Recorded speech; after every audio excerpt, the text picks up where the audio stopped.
اعوذ باللہ من الشیطان الرجیم، بسم اللہ الرحمن الرحیم۔ السلام علیکم ورحمۃ اللہ وبرکاتہ۔ تو پیارے دوستوں، امید کرتی ہوں کہ آپ سب خیریت سے ہوں گے۔ تو دوستوں، آج میں آپ کو اس بیان میں حضور سیدنا غوث الاعظم رحمۃ اللہ علیہ کی کرامات کے بارے میں بتاؤں گی۔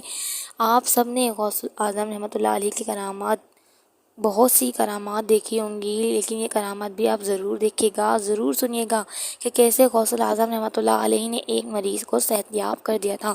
تو دوستوں، اس بیان کو سننے سے پہلے ہمارے یوٹیوب چینل کو ضرور سبسکرائب کر دیجیے گا اور ساتھ ہی بیل آئیکن کو بھی پریس کر دیجیے، آپ کو ہماری آنے والی ویڈیوز کا نوٹیفیکیشن ملتا رہے۔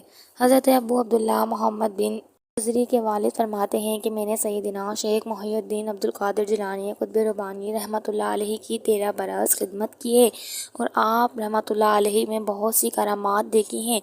آپ رحمۃ اللہ علیہ کی ایک کرامات یہ بھی تھی کہ جب تمام طبیب کسی مریض کے علاج سے عاجز آ جاتے تو وہ مریض آپ رحمۃ اللہ علیہ کی خدمت میں لایا جاتا۔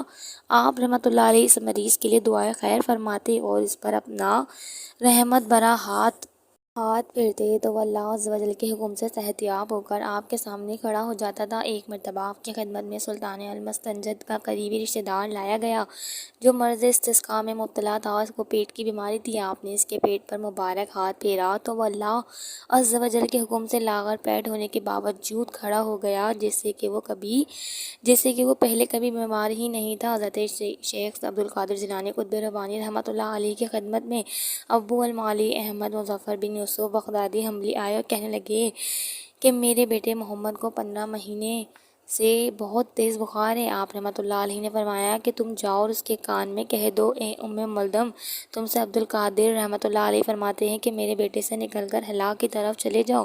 ہم نے ابو المعالی سے اس کے متعلق پوچھا تو انہوں نے کہا کہ میں گیا اور جس طرح مجھے شیخ رحمۃ اللہ علیہ نے حکم دیا تھا اسی طرح کہا تو اس دن کے بعد اس کے پاس پھر کبھی بخار نہیں آیا۔ حضرت شیخ محی الدین حضور غوث پاک رحمۃ اللہ علیہ کی خدمت میں ابو حفص عمر بن صالح حدادی اپنی اونٹنی لے کر آیا اور عرض کیا کہ میرا حج کا ارادہ ہے اور یہ میری اونٹنی ہے جو چل نہیں سکتی اور اس کے سوا میرے پاس کوئی اونٹنی نہیں ہے۔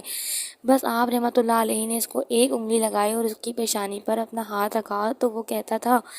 اس کی حالت یہ تھی کہ تمام سواریوں سے آگے چلتی تھی، حالانکہ وہ اس سے قبل سب سے پیچھے رہتی تھی۔ تو پھر آپ رحمۃ اللہ علیہ کی کرامت سے وہ اونٹنی تیز رفتار چلنے لگی۔ تو پیارے دوستوں، اس طرح کی مزید خوبصورت ویڈیوز دیکھنے کے لیے ہمارے یوٹیوب چینل کو سبسکرائب کرنا مت بھولیے گا، ویڈیو کو لائک اور شیئر ضرور کیجیے گا۔ شکریہ۔